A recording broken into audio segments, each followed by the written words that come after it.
श्री राधे राधे दोस्तों। आज मैं आपके समक्ष श्री कृष्ण भगवान जी की एक कथा लेकर के आई हूँ। श्री कृष्ण का दूसरा विवाह जामवंती के साथ कैसे हुआ। जामवंती जो कि एक भालू की बेटी थी। चलो ये शुरू करते हैं कथा। भगवान श्री कृष्ण की 16,000 रानियाँ थीं। इनके अलावा श्रेष्ठ 8 पटरानियाँ थीं, जिनमें से एक भालुओं के राजा रीछ राज जामवंत की बेटी जामवंती भी थी। भगवान श्री हरि की उससे विवाह की बड़ी दिलचस्प कथा है।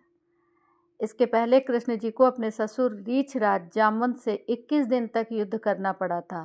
ये वही जामवंत जी हैं जो त्रेता युग में भगवान राम की सेना में शामिल थे। जामवंती रीछ राज जामवंत की पुत्री थी। एक बार जरासंध के भय से श्री कृष्ण समुद्र के मध्य नगरी द्वारकापुरी बसाकर रहने लगे।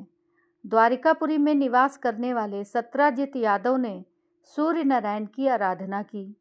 तब भगवान सूर्य ने उसे नित्य 8 भार सोना देने वाली स्मयंतक नामक मणि अपने गले से उतारकर दे दी।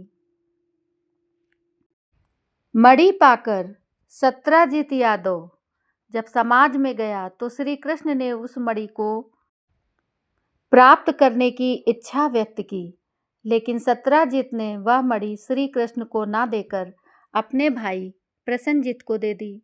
एक दिन प्रसन्नजित घोड़े पर चढ़कर शिकार के लिए गया। वहां एक शेर ने उसे मार डाला और मणि ले ली, लेकिन रीछों का राजा जामवंत ने उस शेर को मार दिया और मणि लेकर गुफा में चला गया। जब प्रसन्नजित कई दिनों तक शिकार से नहीं लौटा तो सत्राजित को शक होने लगा। उसने सोचा कि श्री कृष्ण ने ही मणि प्राप्त करने के लिए उसका वध कर दिया होगा। अतः बिना किसी प्रकार की जानकारी जुटाए उसने प्रचार कर दिया कि श्री कृष्ण ने प्रसन्नजित को मारकर इस यमंतक मणि छीन ली है। इस लोक निंदा के निवारण के लिए श्री कृष्ण बहुत से लोगों के साथ प्रसन्नजित को ढूंढने वन में गए। वहां पर प्रसन्नजित को शेर द्वारा मार डालना और शेर को रीछ द्वारा मारने के चिन्ह मिले। रीछ के पैरों के निशान का पीछा करते करते श्री कृष्ण जामवंत की गुफा पर पहुंचे और गुफा के भीतर चले गए। वहां उन्होंने देखा कि रीछ के बच्चे उस मणि से खेल रहे हैं।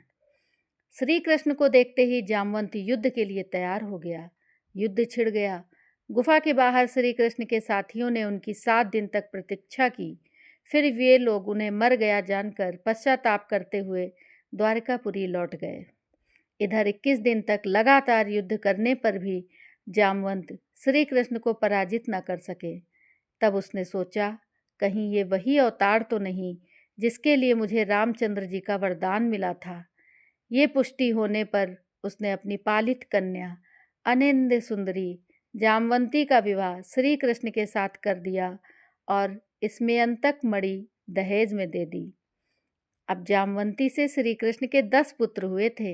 ये थे साम, सुमित्र, पुरजित, सत्यजित, सहस्त्रजित, विजय, चित्रकेतु, वसुमान, द्रविण, वक्रतु।